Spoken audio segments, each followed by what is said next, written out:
Hi, everybody. All right, we're about to get started. If some of you want to move up a little closer, I mean, it's up to you, but we might feel a little bit more cozy and intimate that way, but whatever makes you more comfortable. Before we start, just to let you know that there are restrooms in the back. If you go through the back doors to your right, there are restrooms there. Just to begin, I'd like to welcome you to the church for our event this evening. And thank you so much for being here. And I would like to thank the church. I would like to thank the people at this church, All Saints Church, for allowing us the use of this room. We greatly appreciate that. I'm from an organization called Justice for Palestine. We were formed in 2008, or rather 2009, right after Israel was attacking Gaza for the first time in a long time. We were compelled to come together seeking justice and peace and security for all people in the region. Recently, probably about a year ago, we did change our name from Central New York Working for Just Peace in Palestine and Israel. We changed it to Justice for Palestine. That's not because we don't want justice for Israel. It's because the problem, as we see it, and the work that we want to do really concentrates on the Palestinian issues. I was with my daughter in Israel a couple of years ago, and I will tell you they're doing pretty well. I'd lived there for 12 years. I hadn't been there since 2004, but it was hard to recognize. A tremendous amount of building going on. The airport looked totally different. So there's a great infusion of investment in Israel. They're pretty much okay. We're here to concentrate on the Palestinian issue this evening. I'll tell you, my name is Pat Carmeli. Some of you know me.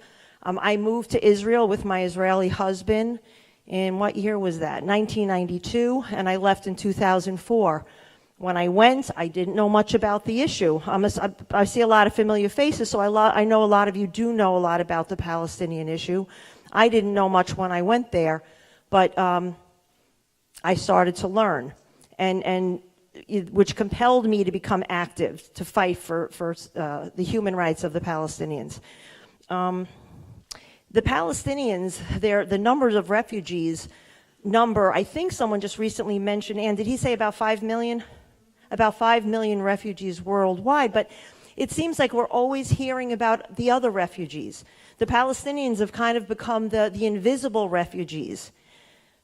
We don't talk about them anymore, and I guess one reason is that in the United States, we're always thinking the Israelis, they're the good guys, Palestinians are the bad guys. So I think, in a way, if we acknowledge that the Palestinians are real people, that a wrong has been done to them, and they deserve rights and citizenship in a nation, whatever, then somehow we're against Israel. And it's hard to take a stand. As many of you have taken a stand in support of Palestinian rights, as have I. And I will tell you that I've come under attack. I am someone who loves peace for all people, and yet when you stand up and you speak for Palestinians, there are local people in the community, local people in our colleges, universities, who will attack you. But we're in a Catholic church, so this seems appropriate to say, blessed are the peacemakers, okay? So when you hear the story today, you're going to hear Khawla's story. She's been a refugee for 69 years. After her village in the northern part of what is today Israel was ethnically cleansed. And so she's been a person without citizenship in any country for 69 years. Okay? So she's here to tell you her story, and you might say, oh, that's terrible, that's terrible. Again, what you feel is one thing, and that is important. But more importantly is how you act. So if you're not that familiar with the issue, I would implore you to become more familiar with the issue. There's a couple of things out. I mean, many of you have seen this postcard already, which really depicts the loss of land that the Palestinians have suffered since the UN decided to partition the land. This is another little thing, just giving you some information on children who are being abused by the Israeli court system. And there's information in the back that you can look into, and you can, contact whoever to try to bring justice to that issue. Okay? So before we start, again, this is Khawla. She's not Khawla. Khawla, sorry, excuse me. She's come a long way, and she's now 84 years old. I don't think she understands English, so doesn't know that I just said her age. But she's come a long way to tell her story. And why is it important? Why is it important that we hear her story? Because the United States gives Israel about $11 million a day, okay? We have to be vocal activists for peace and justice. You know, no justice, no peace, no justice, no peace. Truth be told, the Israelis won't be safe, Palestinians won't be safe until they come together and they find an equitable solution for the conflict, okay? This is Amena, how do you say it? Amena. Amena will be acting as translator. Right now she's going to be playing a video. So again, thank you all for coming. There will be, but after they speak, there will be a Q&A. Between that, we will be passing a hat, as we do from time to time, and we ask that you try to do, put a little something in there to help support this event. Okay, and again, contact any of us if you'd like to become part of our group. And take that stand. And you have to be brave to do it because you will come under attack. You will come under attack oftentimes when you speak up for the Palestinians. But it's our obligation to do it, and blessed are the peacemakers. But we'll be better than that. Okay? So thank you.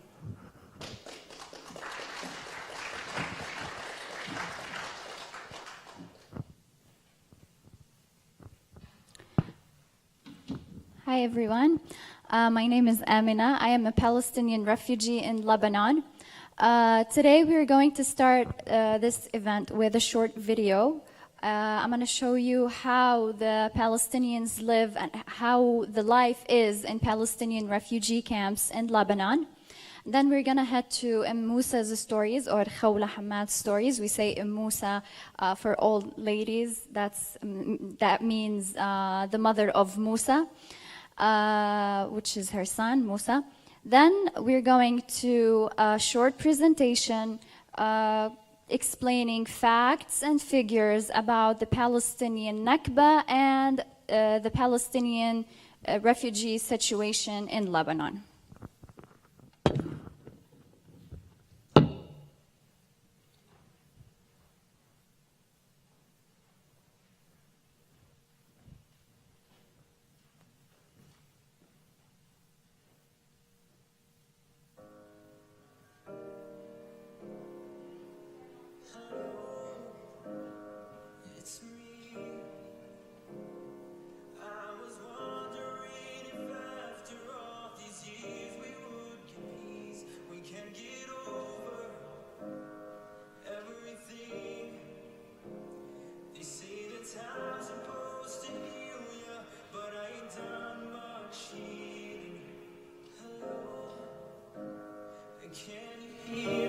والله المخيم هو إنه يعني مخيم صغير الناس كلها بتقعد فيه أو هيك في بنايات ملزقين ببعضها.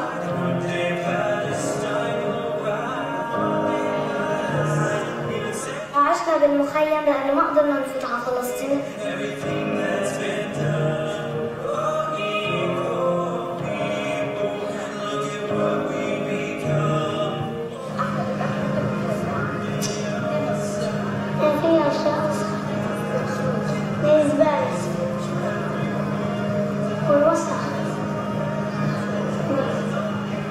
أنا بحب المخيم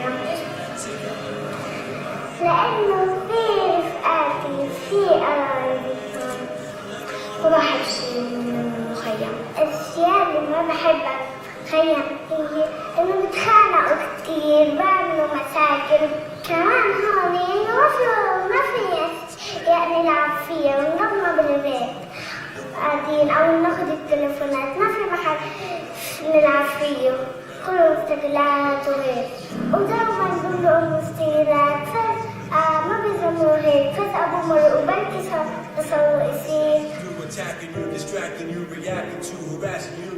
Emotions in his head, he couldn't comprehend the thoughts running through his head, knowing his life is at risk before he's dead. This is the condition that he's living in. بلاقي البيت اللي بنسمع بلاقي السلطان الكهرباء بلاقي الحيطان بلاقي بحب إنه نأسس المخيم نعمله جديد. ولد صغير وألعاب، بس أنا أكيد بحب إنه أتفرج على السما بالليل أو الصبح. بحب أتفرج على السما إنه كيف الطيور بتطير أو شيطان كهرباء. في ملعب للبنات وفي ملعب للصبيان.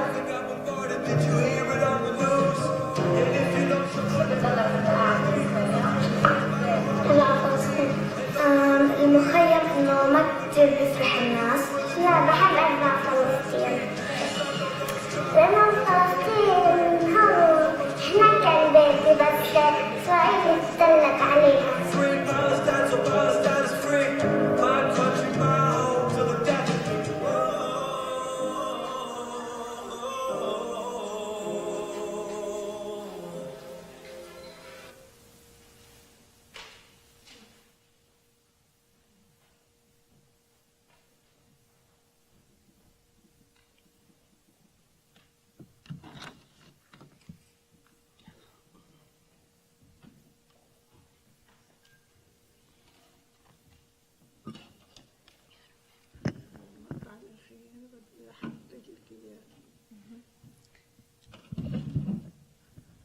So now we're going to start with Musa's stories, but first, so that you know who Musa is.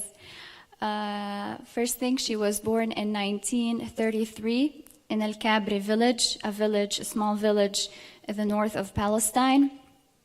In 1938, her father, who was a freedom fighter, was assassinated by the British occupation.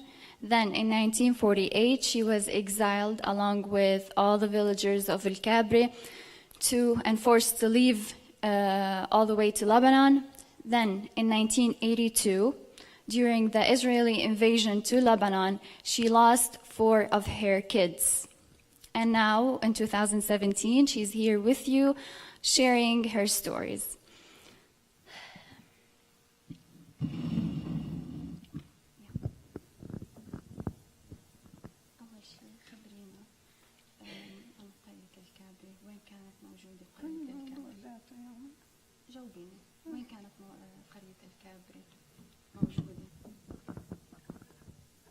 أنا خولة حماد من قرية الكابري. قرية الكابري من جليل شمال فلسطين. I am Khawla Hammad from Kabri village. Kabri is located in the north of Palestine in Galil. قضاء عكا. The district of Akka, Acre. تبعد عن عكا شي 3 كيلو 4 كيلومتر بس. It was 3 kilometers away from Akka. كانت قرية مرتاحة ذاتيا زراعية، متكلين على الزراعة، على الزيتون، على الرز، على الليمون، في كل شيء. It was an agricultural village. People used to depend on what they farm, olives, anything they would plant, they were dependent on that. كانوا يعني ما يحتاجوا شيء من برا، كل شيء من منتوجين. We mostly did not need anything from the outside. Everything was our product. بصيروا جيراننا. قبل جيرانكم قولي لي مثلا شو كان فيها عيون مي، شو كان فيها نوع المزروعات اللي كانت مزرعات كان فيها مثلا مزرعة نزرع الدخان، نزرع القمح، فيها الزيتون كتير. We used to plant tobaccos, olives, wheat. من كل المزرعات يعني كل الإنتاج الخضار كان موجود فيها. We used to plant most of the vegetables in that village. كان فيها مطحنتين على المي قديم، كانوا يحصروا المي يعملوا مطاحن على المي.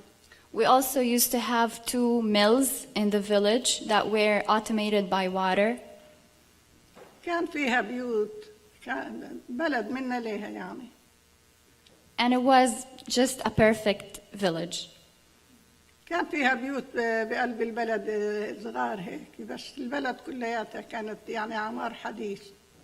We had small houses inside the village. We had also modern houses on the borders of the village.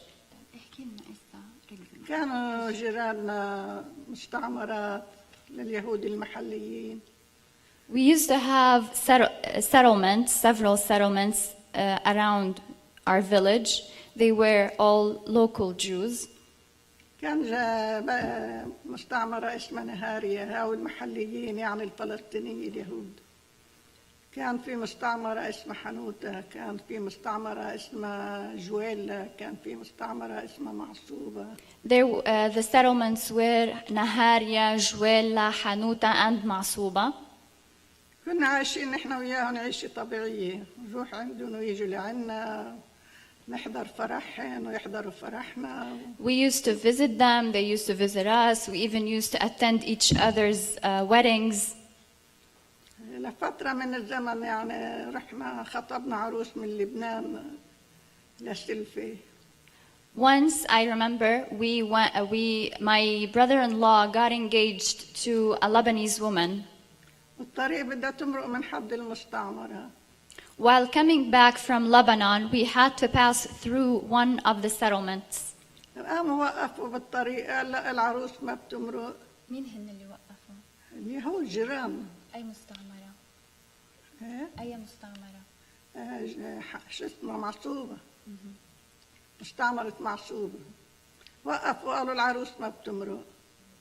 لا يا عمي ما بتمرق. قال ما بصير، العروس بدها تنزل تتغدى وكل اللي مع العروس بدهم يتغدوا. While we passed through Masuba village settlement while going back home, and the settlers did not allow us to pass. So we asked them why we're not allowed to pass. They said, well, the bride has to eat lunch with us here, and everybody else with her is invited also for lunch with us. نزلوا العروس بالقوة وغدوا هالناس وغدوا العروس. They actually insisted on us to have lunch with them. Everybody just ate, and we had so much fun. بعدين شو في عندن إنتاج هن عاملينه، كان عندن منسوجات، كان عندن أشياء يعني من الشغل اللي لإلن الخاص. نقطوا هالعروس منه، قد ما قدروا حملوا لها العروس حملوا لها وقالوا روحوا مع السلامة. And then just right before we had to leave, they gave us all kinds of products they had, fabrics and stuff like that they manufacture inside their settlement. They gave us all kinds, and they said to us, now you're free to go, as gifts for the bride and the groom. And then they set us free. هاي واحدة من الطرائف اللي كنا نحن وياهم نعيش فيها يعني. That's one example of how close the relationships were between us and the Jews in those settlements. بعدين في نهاريا كانت صناعية كتير. Then Naharia was an industrial settlement. فيها دكاترة، فيها الدكتورة مريم، فيها الدكتور كيوي، فيها الدكتور نتان. There were doctors that we used to go for them for medical help. I remember the names of the doctors, Natan, Kiwi, and Maryam. كانوا الناس يروحوا يتحكموا عندهم. All the people in the north used to go for them. بعدين اللي كان اللي يذبح للمنطقة كلها يعني اللي يذبح ووزع على المدن كان اسمه أبو داود. And you have to know also that the one who was responsible for butchering meat for all of the north area in Palestine, he was a Jew. His name was Abu Dawood. كان بس يذبح تسمع العالم صوته لتاني بلد، هو لما بده يذبح يقول الله أكبر. Everyone was able to hear him saying Allahu Akbar, which is the Islamic way of slaughtering beef. He would, at the prayer before slaughtering any kind of animals. So we would be able to hear him saying it just to make us be relieved that he's doing it the way we want. بعدين نحن كنا ننزل لهم الألبان، الحليب، من الخضار اللي نزرعها كمان ننزل على نهاريا. We also used to take from our products, dairy products, vegetables, fruits, and take them to Naharia to sell them there. يعني هاي كانت حياتنا إحنا وجيراننا. And that's how our life was with our neighbors. ليوم من الأيام إجا خبر إنه اليهود طالعين اليوم بدهم ياخذوا قلعة جدين، قلعة جدين بأرضنا يعني قلعة أثرية وقديمة. أي سنة هذا الحكي؟ 48. And the life stayed like that until 1948, when someone came to our village and told us that a group of Jews is coming to take over Jiddin Castle, this and the land around it. So that land and that castle was basically part of our village. قلنا نحن مش معقولة يعني ياخذوا جدين بأرضنا. We said it's impossible that they would take it because it's part of our village, and they would not do it. هن ما إلن علاقة فيها لا بأرضهم ولا بتخصني يعني. It was not. They had nothing to do with that land. It was not part of their lands or settlements, and they just had nothing to do with it. يعني أكدوا الخبر إنه طالعين ياخذوها بالقوة.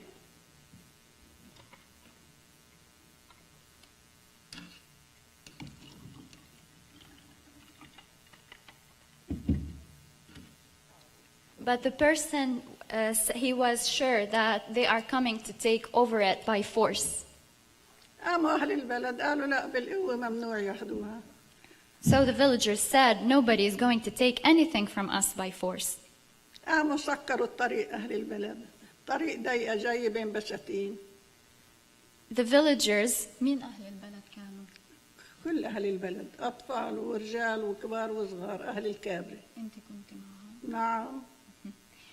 So all of us, men, women, children, even I was part of that, we decided to block the road that led to our village.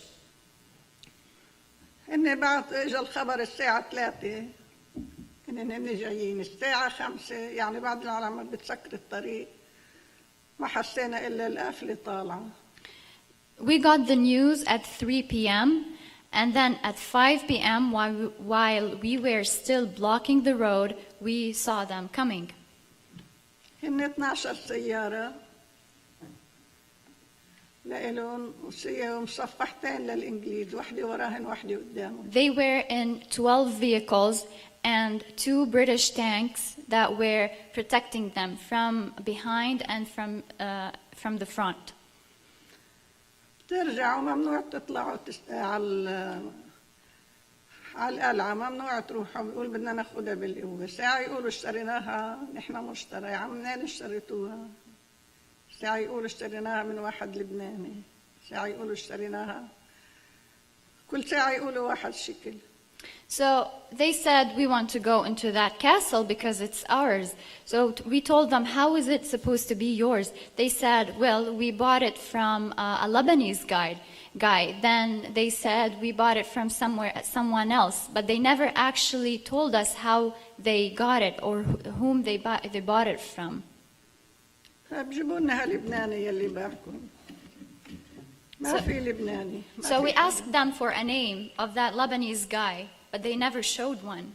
هاني بهذا الوقت قالوا أهل البلد يعني لا ما بنعطيكم المزرعة لو شو ما بدها تكلف. And that's what when the villagers said, we're not going to let you take over our land, no matter how much we're gonna pay. رجعوا مطرح ما اجيتوا ما كانوا يرجعوا. We told them to go back to where they came from, but they did not. صارت معركة بين أهل البلد وبينهم. And that's when a battle outbroke between us and them. حرقوا لنا إياهم للسيارات. The villagers were able to burn down all the cars or the vehicles of the troops. يعني راحوا السيارات واللي جايين بالسيارات. Everybody was killed. The cars were burned and the ones inside also. Yes, the ones inside. ما فيش تركوا كل شيء مطرحه. طبعا هي مصفحة الإنجليز اللي هي وراهن جاي حماية.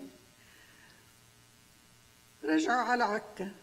So they just left everything at its place and went back to Akka, the ones who survived. في بعد المدفعية تبعت الإنجليز بعدها موجودة بعدين ما فلوا من فلسطين. المدفعية الإنجليز من وقت الحرب وهن وتركيا كانوا حاطينها على تل اسمه تل الفخار بعكا.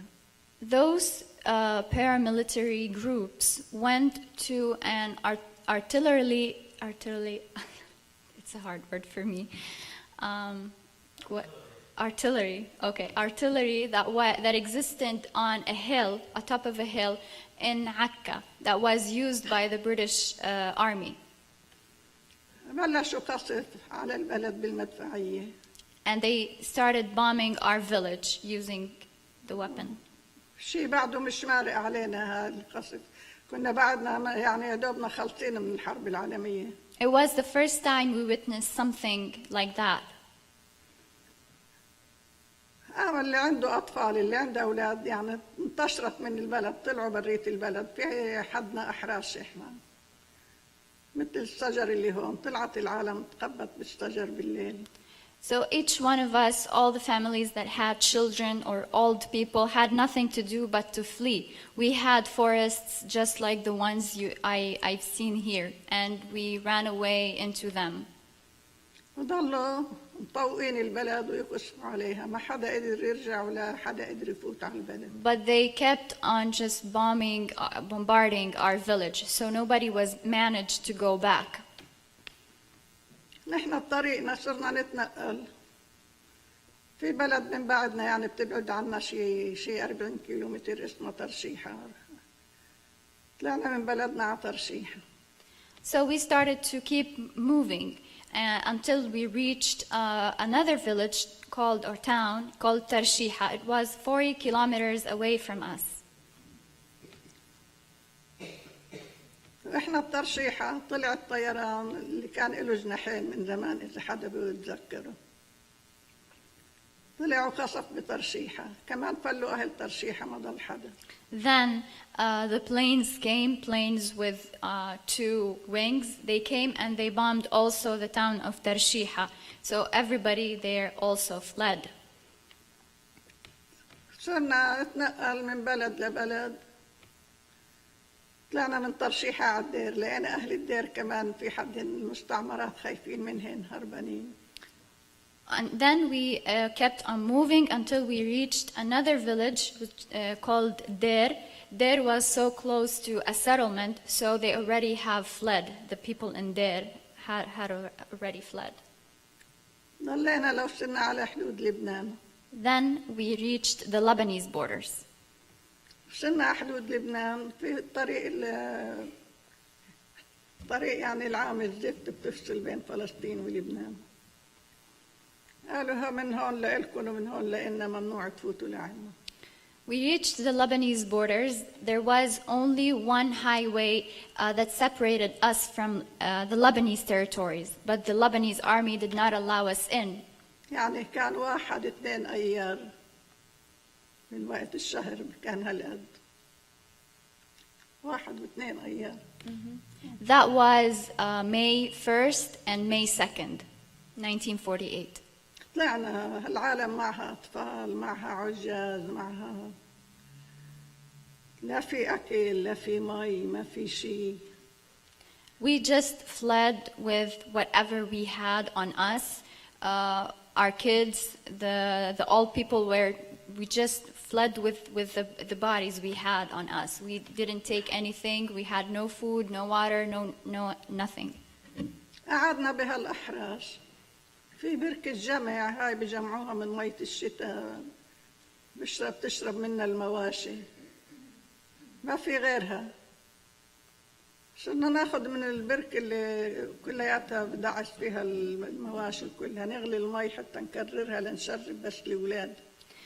We didn't have water, so we basically stayed in the wilderness, in the forests, under the trees.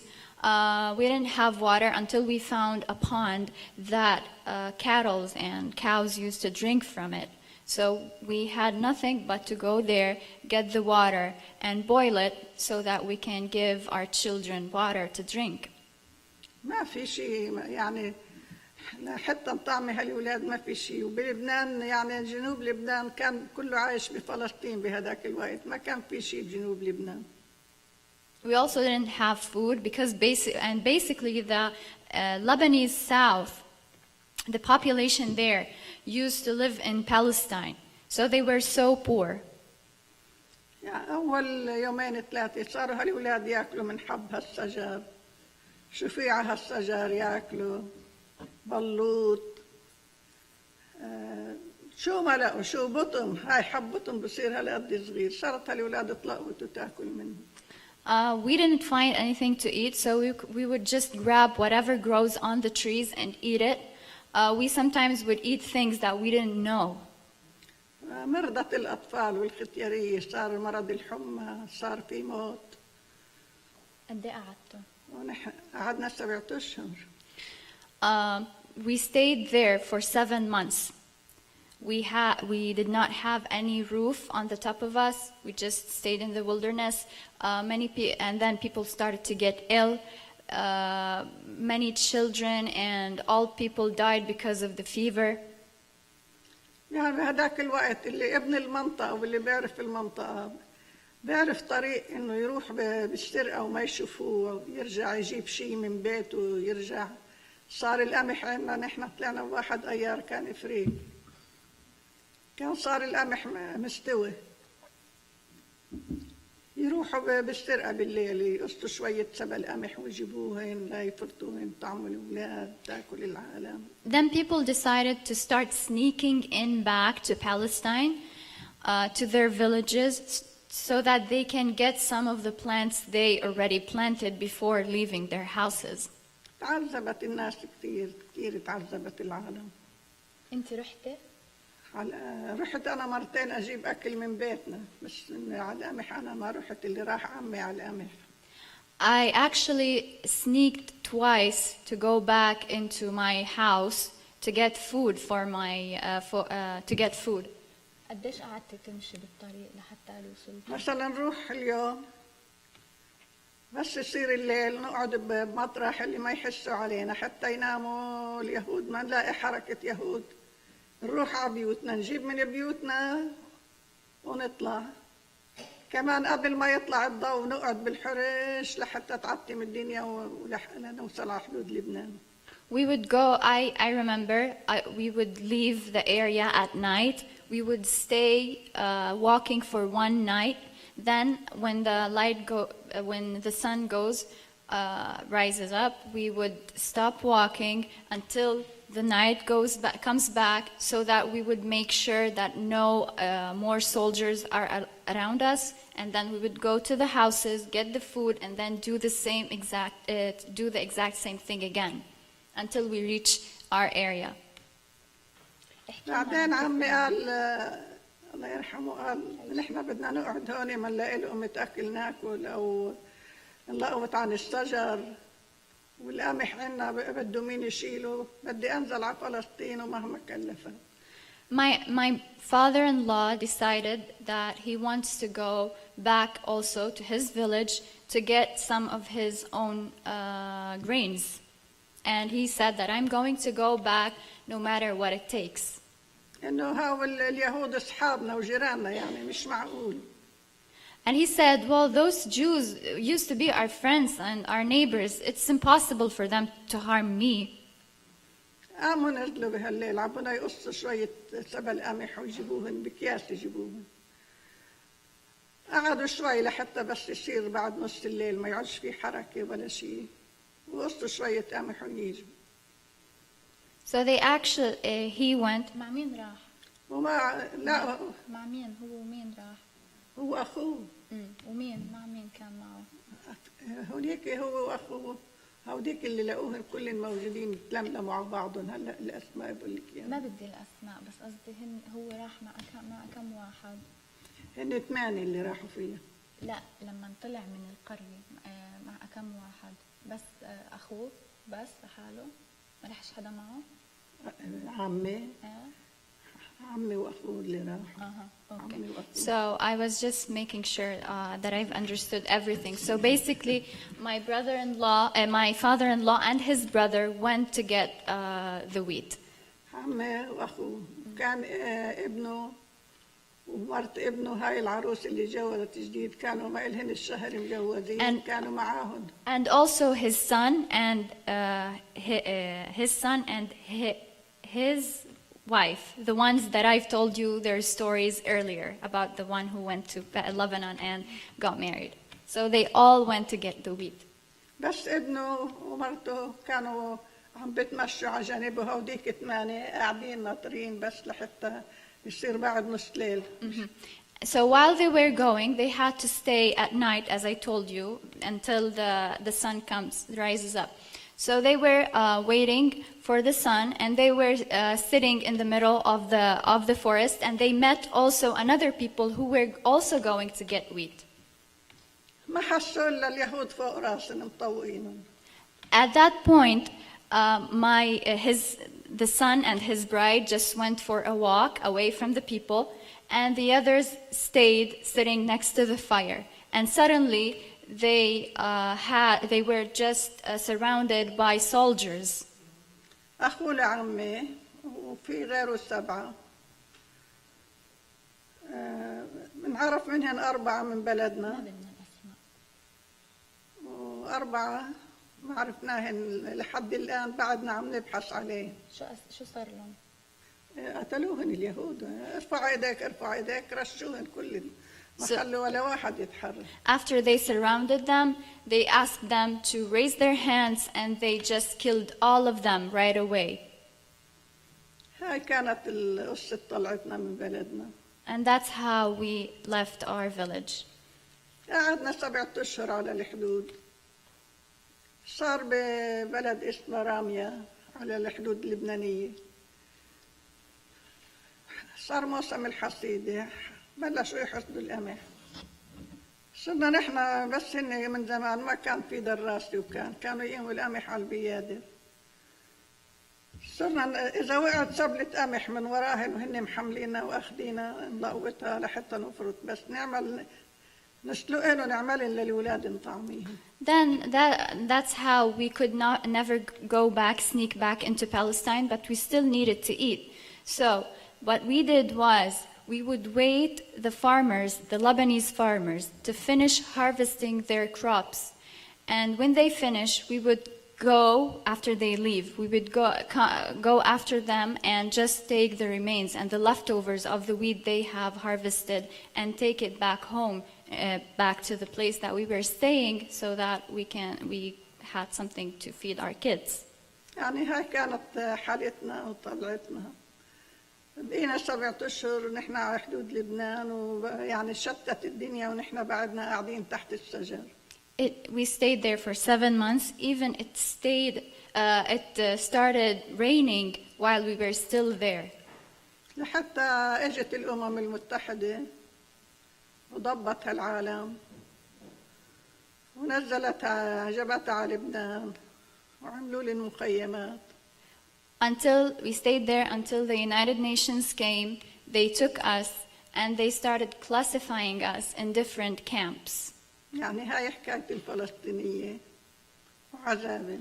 تتذكري لما مرة قلتي لي القصة لما كنتوا عم بتلموا عم بتلموا ب 82 انت وسعاد عم بتلموا سابل هلا حكينا. لا ب 82 لما كنت انت وسعاد عم بتلموا بالارض وصاروا يتخطقوا عليكم اليهود وسعاد صارت تقول لهم هاي السياحة اللي صار على لبنان. قولي لي اياها هاي القصة. الاجتياح اللي صار على لبنان احنا زارعين كنا على جنب حات المطار بيروت من الشرق. عندنا بندورة وعندنا زريعة كثير يعني كان بوقت الموسم. Then we stayed in Lebanon until 1982. That was during the Israeli invasion to Lebanon. We stayed farmers basically, and we had a land that we used to plant next to Beirut International Airport. هن بيطلعوا عملوا ساتر كبير ساتر تراب كبير يعني ما انه احنا ما نشوفهم. وين عملوا؟ بس امتى بيطلعوا من ورا الساتر؟ على الساعة 9. الساعة 9 بنكون بالأرض عم نحوش بندورة، ما نشوف إلا رصاص مثل الشتاء نزل علينا. We used to be in our land, harvesting or planting, doing our work in that land.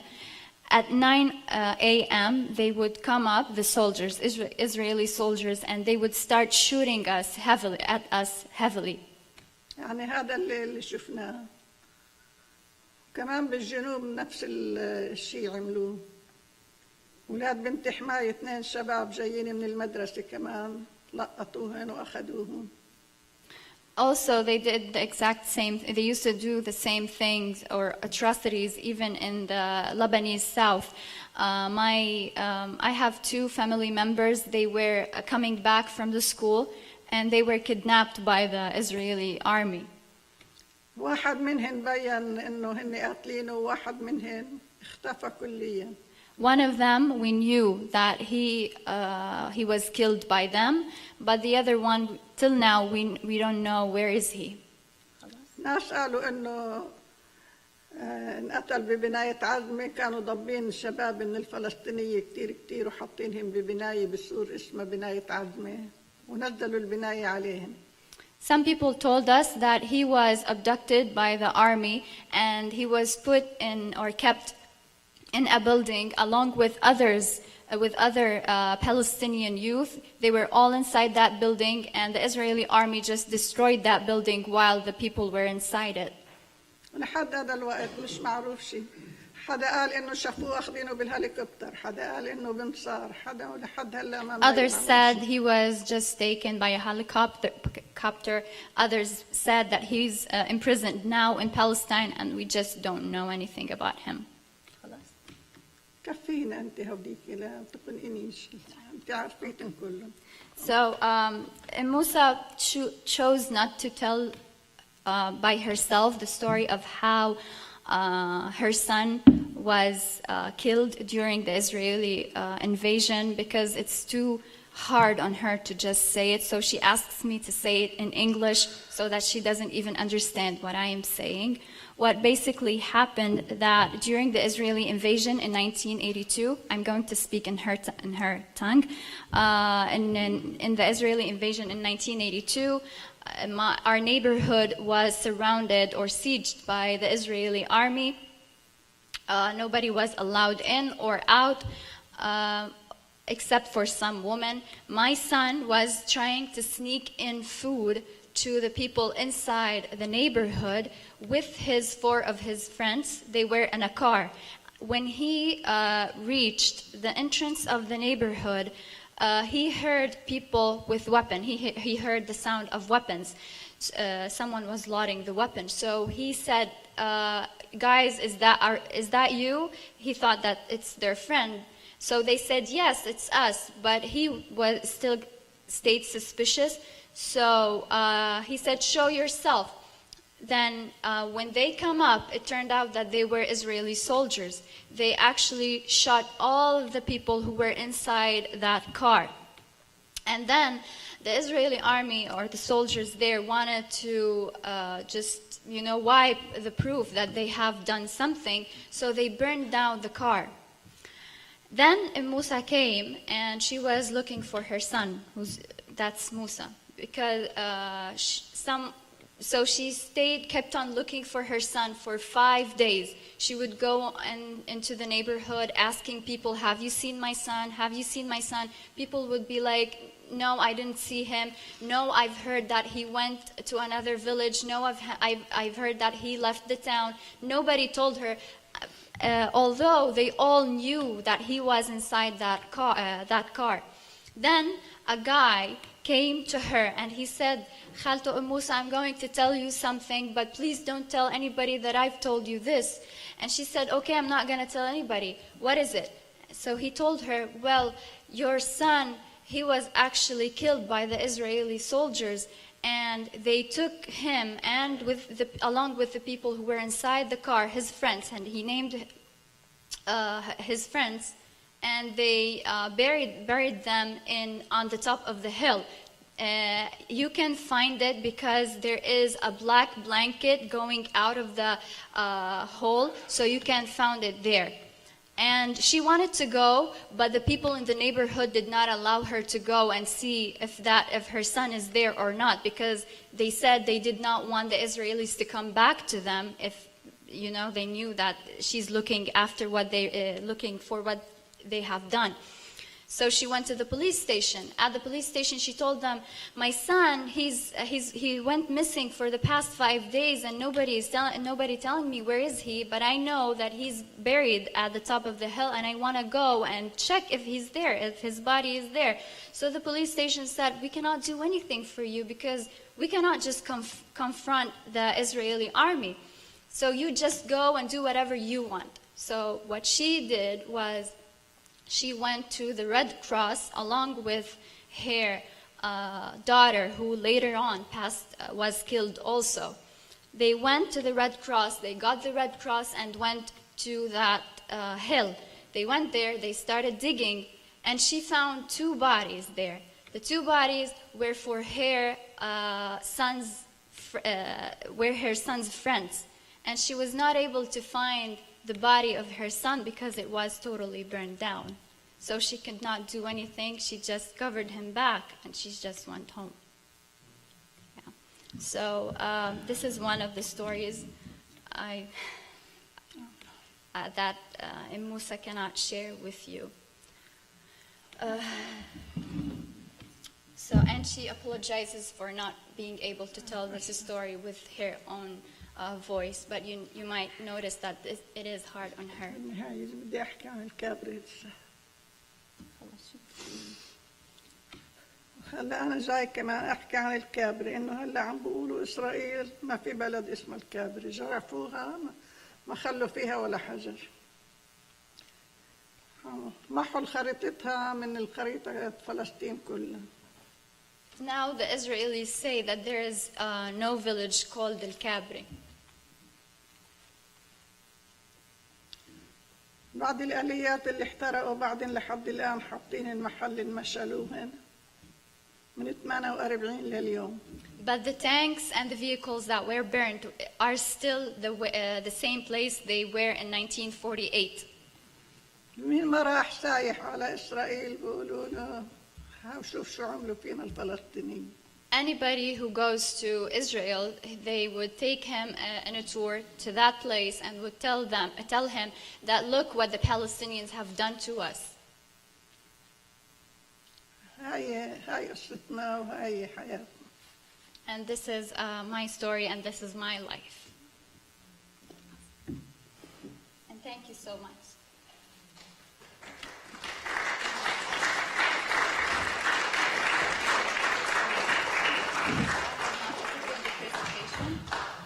The presentation, yeah. You can show it down there? No, presentation. Anne, would you like to start putting a basket around it this time, or do you want to wait? Okay, all right.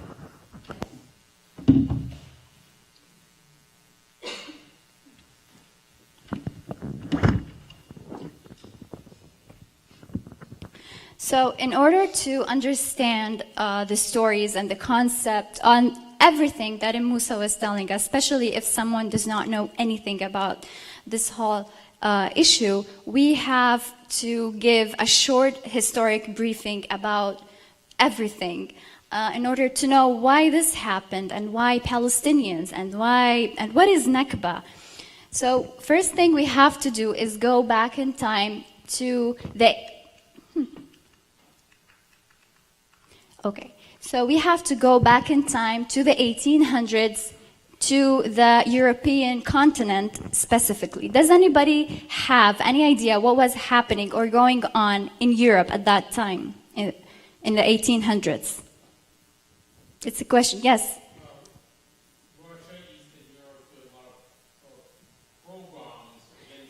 Exactly, that was exactly what was going on.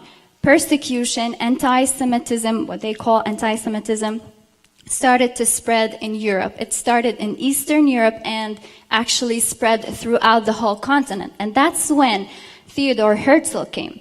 Theodor Herzl is the founder of Zionism. He was trying to find a way or a solution to what he called the Jewish problem. He wanted to save the Jews from the persecution they were going through. So he introduced his solution in his pamphlet, The Jewish State. It was published in 1896. And it said, or it suggested, that the best solution for this problem is to found the Jews a national home. Where is that home? It was in Palestine. That's true. So, and they started to work on that. But why would the Jews who lived and belonged to the European continent travel and leave Europe and go all the way to Palestine, which was under the Ottoman Empire rule at that time? And the Ottoman Empire at that does anybody know the religion of the Ottoman Empire? They were Muslims. So why would they leave Europe and go to a Muslim country or a Muslim state or a Muslim region? So this was answered by Yosef Gorny. Yosef Gorny is an Israeli historian. He teaches now in Tel Aviv University.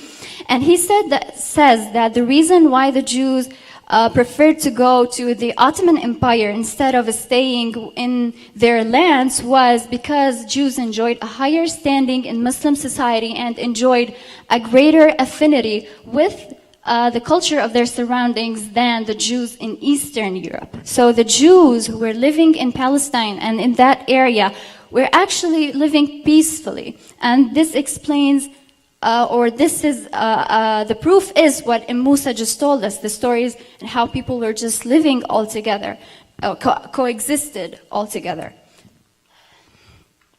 But then, it was not enough. The prime idea of Zionism was to found a state for the Jews. So how they're going to do that? In 1901, Zionist leaders, they started spreading a slogan, a claim, which was false, in order to legitimize Zionism, which was that Palestine is a land without a people for a people without a land. And it's all false because basically this is Palestine in 1800s. Does it seem like it's a land without a people? No, it doesn't. And is it true that the Jews were people without a land? No, because they actually were part of, where they belonged to where they were, to Europe, to the US, to Asia, wherever they existed, that's where they belonged. And that's when the first Jewish immigration started to Palestine in the 1800s. Then in 1917 came the Balfour Declaration. What do you guys know about Balfour? Anything? He had no right to give someone else's land. Yeah, this is true. Just what do you know about Balfour himself? Okay, what else? The British government had taken over trusteeship of the Palestine territories. Mm-hmm. Balfour was an official of the British government, I believe, and they Okay. passed this Okay. resolution. It's a declaration. Does anybody know anything else about him? Has anybody ever heard about Alien Act? No? It's actually an act that Balfour himself pushed the British cabinet or the British government to pass it. This act in 1905. This act's purpose was to stop the Jewish immigration into the United Kingdom. And then in 1917, he comes and he actually gives this declaration to the Jews, or actually to the Zionists. He said that Palestine should be for the Jews it's the place where they should found their national home. At that time, Palestine was still under the Ottoman Empire rule. So he basically, as you said, he gave a promise for something that he did not even own. But then, after the Ottoman Empire fell down, came the British occupation, or what they like to call the British Mandate, and they took over Palestine, and then more Jewish immigration started to Palestine. But the original plan was to found a state for the Jews in Palestine. But how they're supposed to do so when up till 1946 and even 47, 33% were Jews, was Jews in Palestine, and the majority was Palestinians. Mixed, of course, mixed Palestinians, Muslims, Jews, Druze, Christians. So how are they supposed to found a state for the Jews in Palestine where they are the minority and the majority is Palestinian? And keeping in mind also that 7.6 of the land was for the Jews only. So how they're going to do that? This was answered by David Ben-Gurion. He said that he was for compulsory transfer, and he does not see anything immoral in that. And then in 1947, the British government or the British cabinet made up their minds, and they decided to pull out of mandatory Palestine and leave the whole crisis in that area in the hands of the United Nations. The United Nations at that time was inexperienced. It was only 2 years old. They knew nothing about the history or the geography or anything about that area. And that's why they decided okay, so we have two people fighting over land. So why don't we cut it in half? We give the Jews a half and the Palestinians a half. But they did not even cut the land in half fairly. They did not do it fairly. They gave 54% of the land for the Jews, but they only owned originally 7.6%. And they were the minority. They gave them 54% of the land, and the rest was for the Palestinians. The Palestinians, of course, they did not want that. They refused that, and they tried to actually defend their lands and their properties. And that's when massacres started to happen in Palestine. So those are some of the most famous massacres that took place in 1948 in various villages and towns all over Palestine. They're not the only ones, but they are the most famous ones. Then, in 1948, that year witnessed two things. The rise or the creation of the so-called the state of Israel, and this led to the biggest refugee crisis in our modern history, after 750,000 Palestinians fled their houses, towns, and villages in Palestine to all the neighboring countries. Now, in 1949, the United Nations woke up, and they were like, okay, we've done something wrong, we have to fix it. How to fix it? Okay, they issued a new declaration, which was the 194 resolution, the right of return, that stated all Palestinians have the right to go back to Palestine, not only to Palestine, to their houses, homes, lands, and villages, where they were originally ethnically cleansed from. Now, Palestinians were forced to leave, but are they now fine? Are they living peacefully after the 1949? Were they kept or left to live peacefully?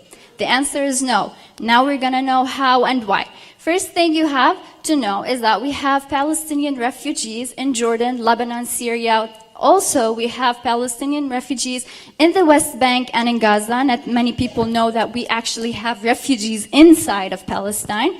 But since I've come from Lebanon, I'm going to tell you about the refugee camps in Lebanon for two reasons. I came from there, and because the situation of the Palestinians in Lebanon is the worst amongst all of the other countries. We have in Lebanon 12 refugee camps, and we also have 15 Palestinian gatherings, unofficial gatherings. They're not recognized by the United Nations or by the Lebanese government. This is Ain al-Hilwi refugee camp.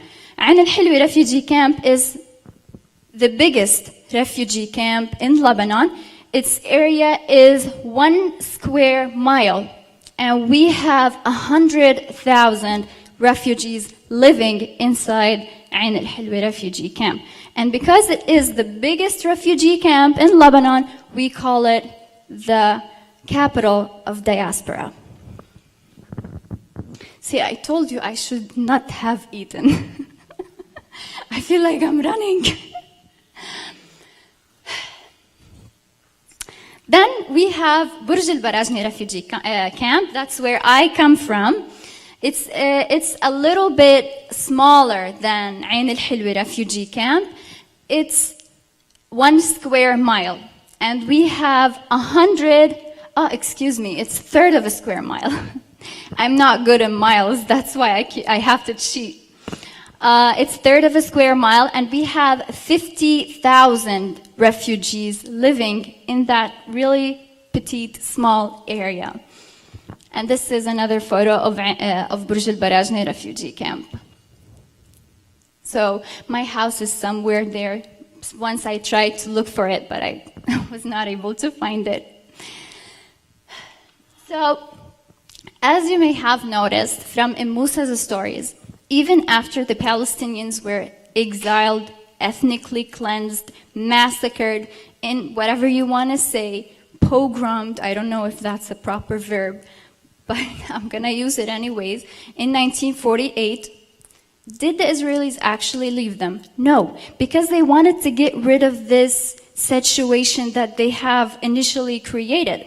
So what they have done was they invaded Lebanon in the attempt of getting rid of the Palestinians there.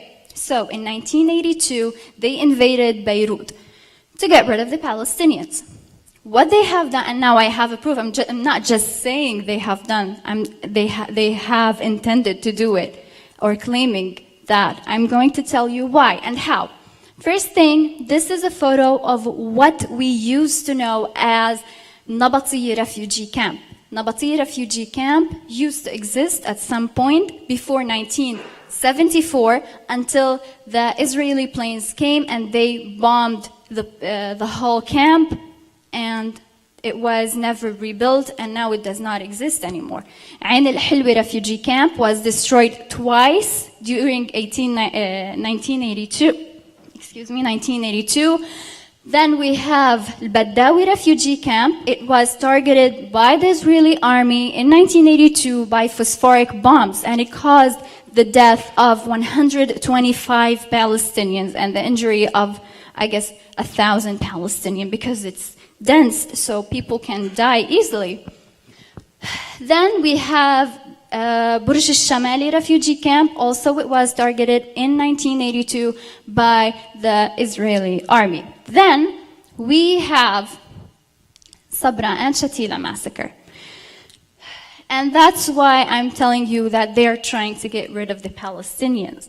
See, in 1982, they invaded Beirut because they wanted to get rid of the Palestinian presence in Lebanon. So, but the PLO, the Palestinian Liberation Organization, wanted this whole thing to end. So they agreed on an agreement with the Israeli army. They told them, you can leave, the PLO fighters also can leave, and all the military operations in Lebanon would, the Israeli military operations in Lebanon would stop. And this is the part that you guys have to pay attention to. The US government should or would, in return, guarantee the safety of the civilians in the refugee camps. Then, on September 16, 1982, the Israeli army came and sieged all of the two camps, Sabra and Shatila camps. They did not allow anybody to leave the camp, and they did not allow anybody to go into the camps but a group of militias. They allowed them to go into the camp, and they started butchering the people inside the camps. At that time, there only were women, children, and old people, because the Palestinian fighters had already left. You know, they were working by the agreement. And that's how the US government guaranteed the safety of the Palestinians inside the refugee camps.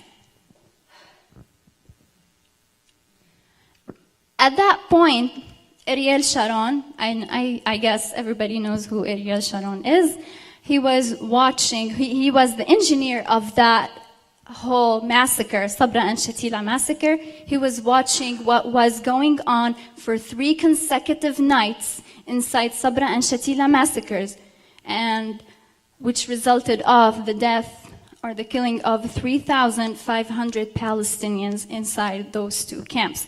Why he did that, although there were only kids and women inside the camp, it's because he says it out loud that the Palestinian woman and child is more dangerous than the man, because the Palestinian child's existence infers that generations will go on, but the man causes limited danger.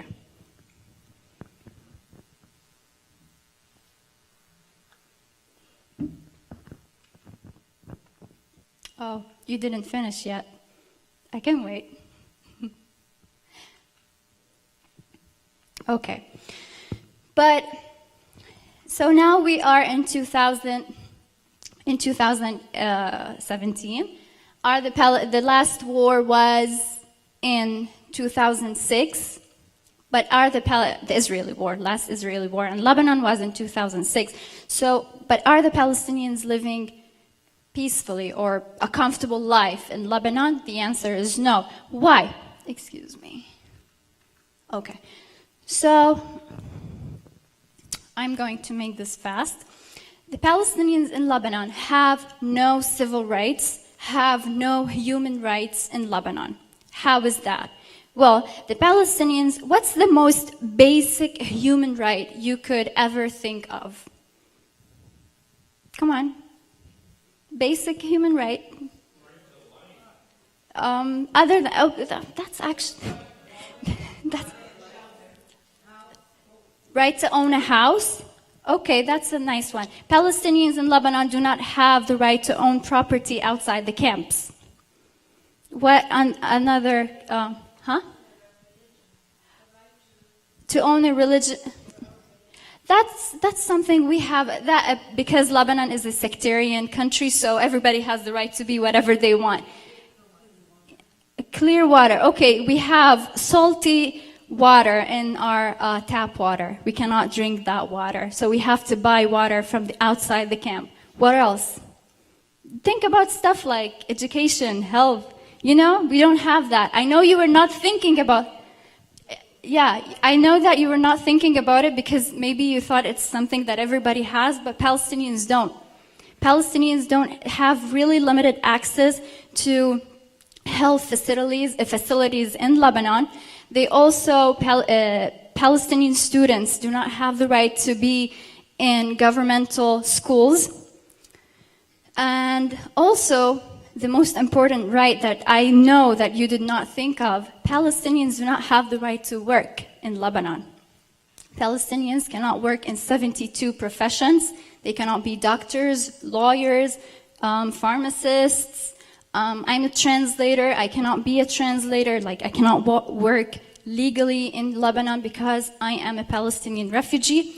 Back to owning properties. In 2001, so prior to 2001, Palestinians were able to own properties as much as they wanted, if they afforded. But in 2001, the Lebanese government issued an agreement, a decree that says Palestinians are not allowed to own any property outside the camp, and if the any Palestinian owned a property before the issuance of this decree and he dies, the property goes to the Lebanese government and not to his family. And then in 2012, the Lebanese government issued a new decree that stated Palestinian refugees are not allowed to build houses inside the camps.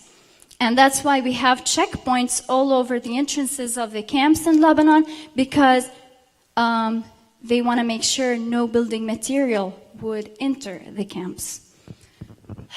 So why the Lebanese government is doing that to the Palestinians in Lebanon? Although we've been living in Lebanon for 70 years, we still are treated as refugees, we are still stateless, we still have no citizenship. Why? It's because the Lebanese government is afraid. The Lebanese government is afraid of what the international community. It is afraid that if they showed, or the government shows, the international community that they are okay with the Palestinian presence in Lebanon, the community would force the government to resettle the Palestinians in Lebanon, or in other words, give them the Lebanese citizenship. And this is something the Lebanese government does not want, and also we as Palestinian refugees do not want. So, what's the solution for the Palestinian refugee crisis? Exactly. That's the only solution for the Palestinians, and that's the only thing that we want.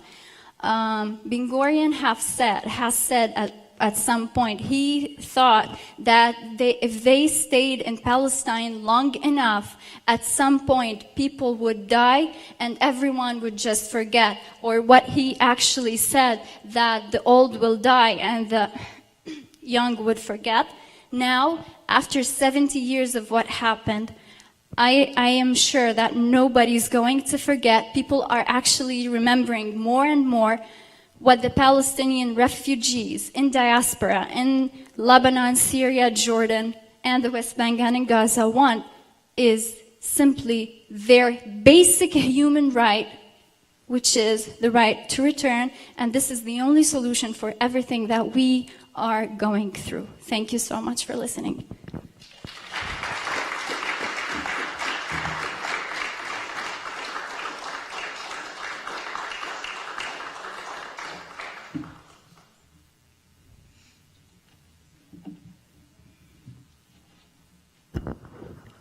Okay, at this time, our two guests would be willing to take any questions that you might have. So does anybody have any questions? Okay, great. Where is the mic? Oh, right there. Okay. Yeah. Do you want? Yeah, but I would like to make sure that everybody can hear you. Why don't you stand up? How do you travel and how did you get here and what do you use for a passport? Okay, now I'm live streaming this, so anything that you say that's not in the microphone will not go out to the live stream. People won't know what you're talking about. So that's why I set the microphone. Okay, it's a little, she's going to walk. The alternative would be to repeat the question. Okay, thank you. How do you travel and how did you get here? What do you use for a passport? Okay. How we traveled, it's very hard for us to travel because we're stateless and we're refugees and we're just big pile of problems altogether. We have travel documents.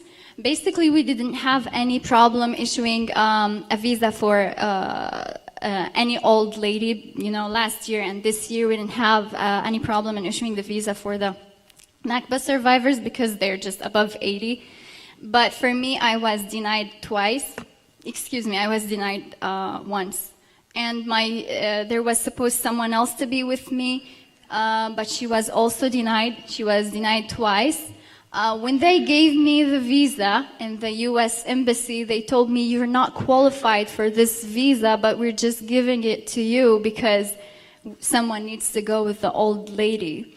And in the airports, I have to like go through so much because of my document, because nobody basically knows what's that. So I have to do the exact same presentation in the airports and explain to people why I hold such a copybook with me, because it's big, a travel document and it says for refugees. So it's a little bit weird for someone who does not know anything about it. We're not allowed to leave Lebanon, basically, or to go to any Arab states, to be honest, or to any other state in the world.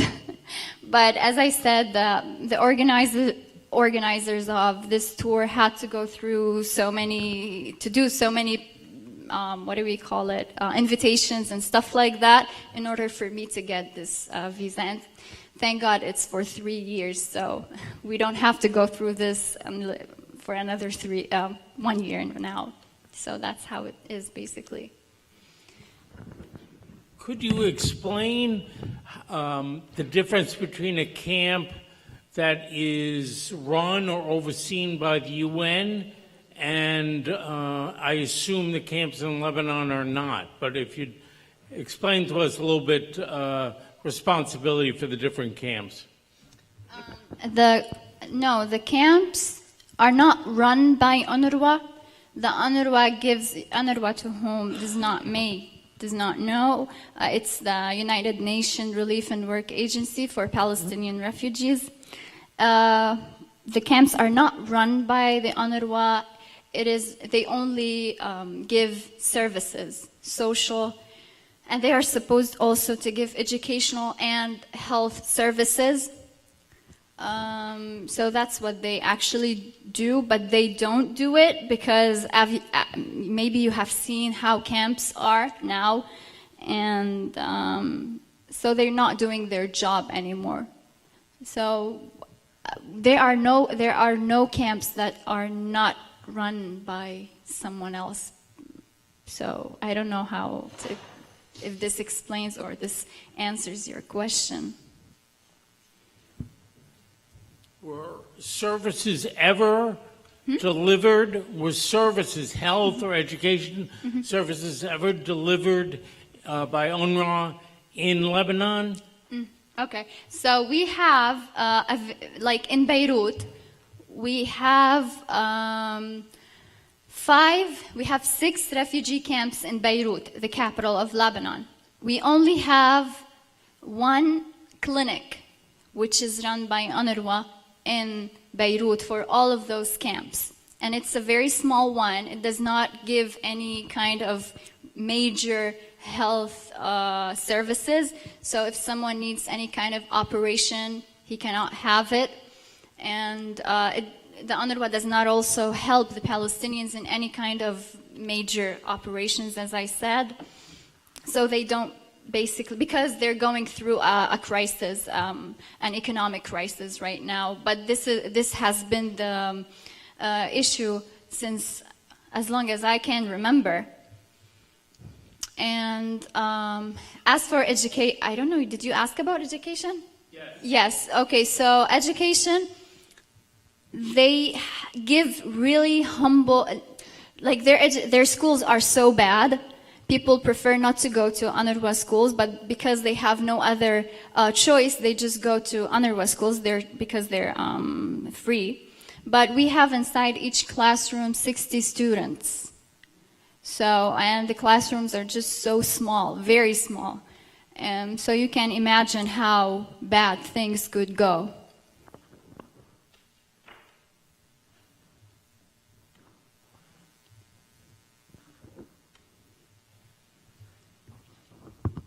Could you, I was not aware about UN Resolution 194 in 1948 that said that Israel could only become a state if the right of return was granted. So supposedly Israel comes into the international community of nations with 194.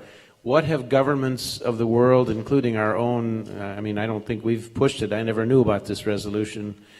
But how common is the knowledge of Resolution 194, and how can our legislators be made more known of that and to push it under international law? The U.S. actually voted for the 194 resolution back in 1949, along with most of the European countries and the great powers and those stuff. So everybody knows. The government also know that the whole the peace process is just freezing right now because Israel does not want to implement 194 resolution. I want to also say that one of the conditions in order for Israel to be part of the United Nations back in 1948 was for Israel to agree on all the United Nations resolutions, including the 194. And it did not. It did not agree on most of the resolutions, and it did not implement any of the resolutions. So, Israel is still a member of the United Nations, and everybody knows about this. I mean, I'm not assuming that all the people know, but I know that the people in the United Nations know about it, and all the governments know about it. As for the legislators, I don't know how you make contact with them. I'm not aware of how this process goes here in the U.S., but I believe that if you contacted your, what was it called? The presentators? Yeah, if you keep on contacting them, telling them about this, and also educating more people about this, it would do it.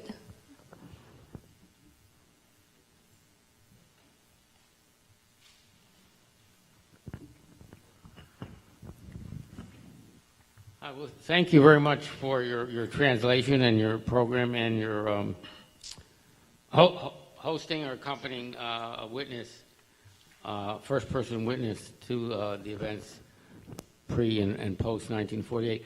I wonder if you touched on the PLO in Lebanon and the agreement that the U.S. and other countries helped arrange for the PLO activists, soldiers, militants, resistance to leave. But there was a history of resistance, I believe, before the PLO and then by the PLO. And I believe that impacted Lebanon as well as other nations in the region where Palestinians had been forced to flee to. So I wonder if you have any further information or insight into the development of that resistance and that resistance and the development of the PLO and how they came to be in Lebanon.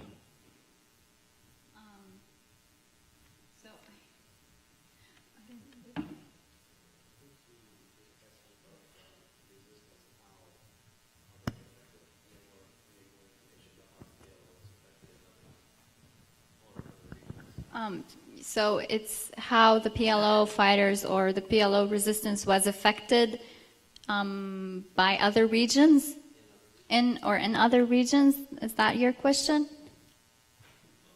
Well, I'm sorry, maybe I wasn't clear. In part, no. I think the PLO operated as a resistance group, depending on many factors, including how welcome or how unwelcome they were in certain regions and other countries. And I was just wondering, since you're Lebanese. No, I'm Palestinian. I'm sorry, you're right, correct. I'm corrected. But you were talking a bit more about Lebanon. How did the PLO come to be in Lebanon, and what was the relationship between the Lebanese Palestinian refugees in Lebanon to the PLO, and maybe there were other resistance groups also. Okay. So what was that relationship? So how they ended up in Lebanon? Simply, it's the PLO, the fighters of the PLO were refugees. So that's how they ended up in Lebanon and in other countries. How was their relationship with other resistance group? They had good relationships because Lebanon at that time was under the Israeli occupation. The south was occupied by the Israeli entity. So they were all working for the same purpose and the same aim.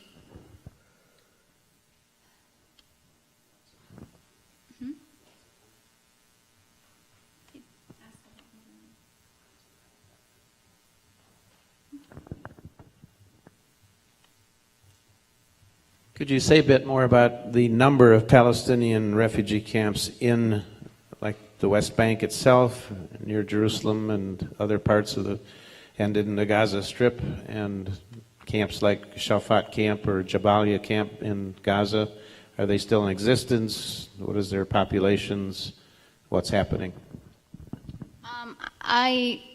I know because that's part of my work. But I cannot give you or provide you with any specific numbers because I don't have them in mind. But they are overly populated, just like any other Palestinian refugee camp. They still exist, of course, in Gaza and the West Bank till now. So yeah, but I cannot just give you numbers because I don't have them in mind now. I'm sorry. If I heard you earlier correctly, I thought you said that even if you were offered citizenship in Lebanon, you wouldn't take it. Is that correct? Yeah, true. So wouldn't it do the Palestinian refugees a world of good if, as a first step to whatever the future holds, they could have citizenship somewhere so that they could own property, go to school, enjoy all of the rights of a particular place, and then move on from there? The only citizenship that I would agree on taking would be a US, a Canadian, or a European one, because these are the only citizenships that allow me to go back to Palestine. But any other citizenship, no. So see, that's the ultimate goal. It's not about owning, and it's not about getting anything, because we've been living this way for 70 years. And it's not like we're fine. It's not like we're happy about it. But we do not want to be people who just let go their right. And if we agreed on taking the Lebanese citizenship, the international community would come and tell us, see, you let go your right. You're no longer Lebanese. You're no longer Palestinian refugees. So you don't have any right to go back to Palestine. And they would do that. So that's why we don't want to take the Lebanese citizenship or any other Arab citizenship. I agree. The incentive to fight for the homeland will be diluted. Just wanted to add that. My point was that the slide that you showed with Ariel Sharon, I think you had 1956 there. I think you need to correct that. It was 1986 probably. If it's 1982 was the Lebanese war. He became prime minister after the Sabra and Shatila massacre. So I just wanted to say that. And the story that she was telling, I wanted to know the timeline, the marriage ceremony or the marriage people that come to pass through the Jewish settlement. What year was that, and what year was the year of the invasion was 48, but what was the year of the marriage, so that at least people can understand when that happened. Okay, as for Ariel Sharon, the quote I got there, it's part of an interview that was done with him in 1956. So that shows that this was part of his plan even before just this massacre happened. That was the plan that he was going on. Actually, I've taken it along, like I copied it from its the origin. So, but I would double check on it, but I'm pretty sure it's correct. As for the timeline, I'm going to ask Musa about it.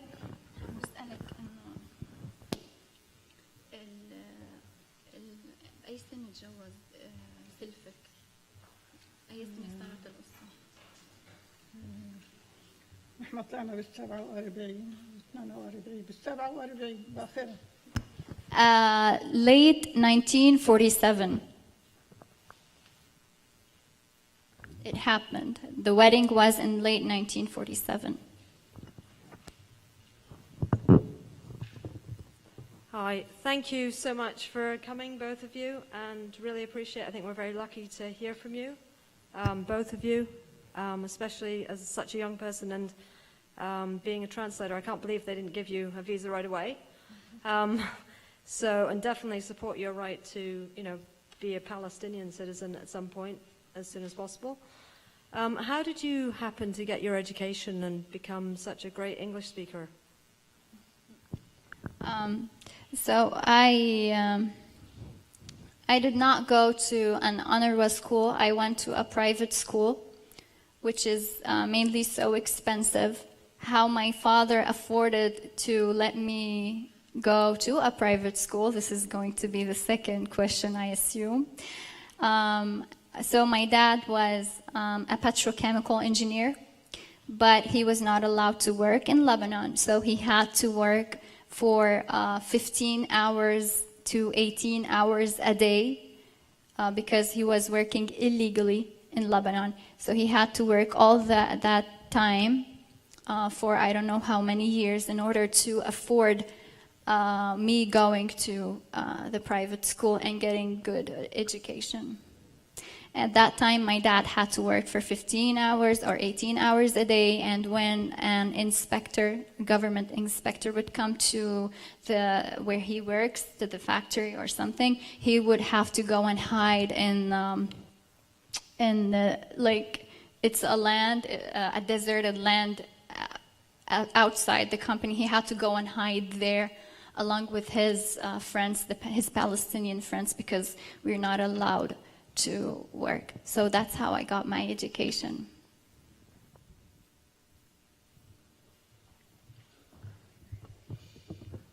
Yeah, I wanted to thank you for coming.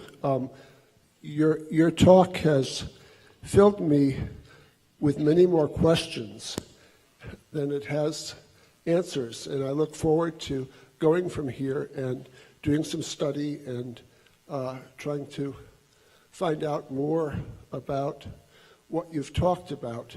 I wanted to thank Musa for coming. You have referred to her many times through this as the old woman, and it makes me kind of chuckle because I think that it takes a very young spirit like she seems to have to be able to come and tell a story, particularly a story that has a lot of heartache and pain to it. And I'd like you to let her know that I'm sorry for the loss of her son and the journey that she's had to go on, which hasn't been easy, but I appreciate her young spirit and still being willing to tell her story. I also have spent time working in the theater, and two things struck me in the talk. The two situations with the cars. Early on in her story, she talked about the cars that come to take over the castle, and we learn of the destruction of the cars and the death of everyone in those cars. And then later on, we learn of the cars and the death of her sons and everyone in those. And what crosses my mind is, in light of the Blessed are the Peacemakers statement, what does it take for us to get to a point of de-escalating violence and getting to a point where people are going to one another's weddings and loving and enjoying peace among all peoples and seeing that which is of God in everyone. But again, if you would let her know that I appreciate her young spirit and am grateful for her stories, and thank you. I have to translate that for her. I think she'd like it.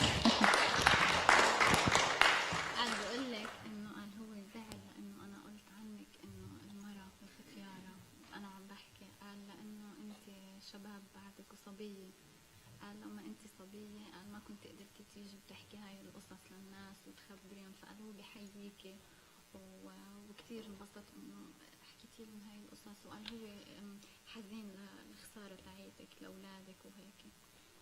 شكرا لك. Thank you so much. شكرا. There was a question, right? I forgot. Yes, about the peace. Okay, so I believe that. So we have to look for the. There is a factor that is missing, and that existed at that time, at that point of time when people actually attended each other's weddings, which is nobody was killing nobody at that point. But then someone started a fight and took over what you own. So unless a just solution takes place and is implemented in Palestine, nothing is going to stop and nobody is going to attend anybody's wedding.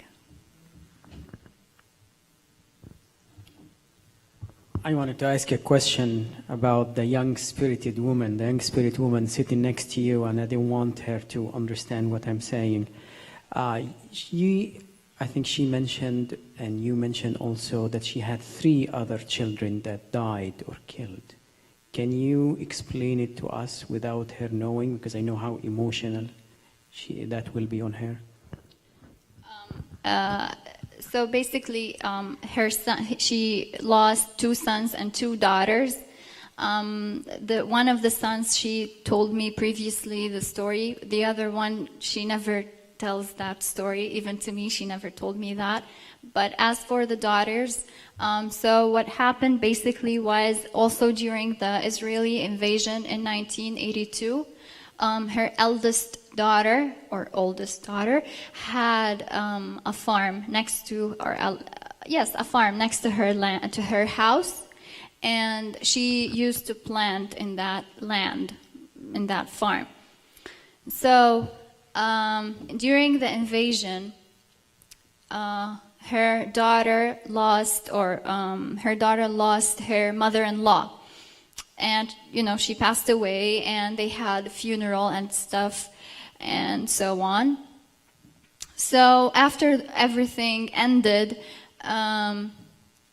Musa's husband asked one of his other daughters, I'm trying not to give names because I don't want her to know that I'm telling this story. He told her, his other 2 daughters, why don't you stay with your oldest sister and help her in the land, in the farm, because she's been busy with the funeral for a week, and someone needs to help her out in the land. So the first daughter says, no, I don't want to stay here. I'm so scared to stay in this house. Maybe someone would come and kill us and stuff like that. And she starts to cry. So the father decides to take her home with him. But the other one, she actually says, I don't want to stay, and she starts to cry. But then the father convinces her to stay with her oldest sister.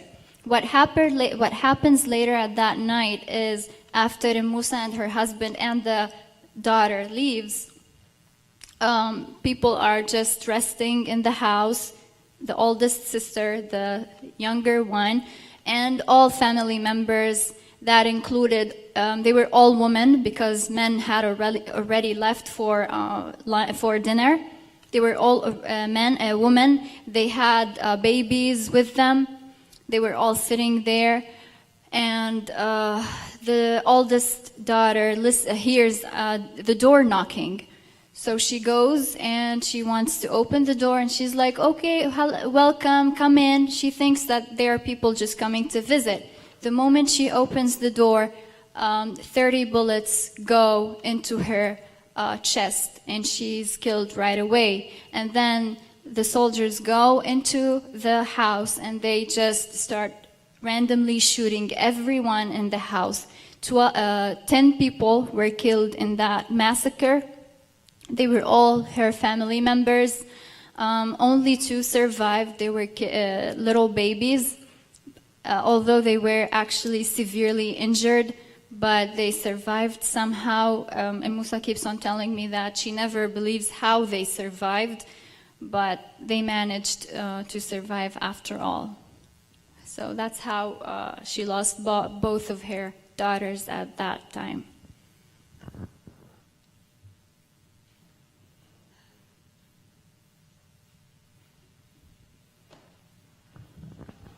Okay, at this point, we do have to end the question and answer period, but we do have some refreshments in the back, and we do hope that you'll stay and you can then speak to our guests. Okay, thank you so much for coming, and please keep us in mind and look out for our next, whatever it might be, a showing of a film or something, but we're not going to give up, and we hope that you've been somewhat inspired to join in our efforts to bring true peace and justice to that region. Thank you. Thank you so much for listening to us.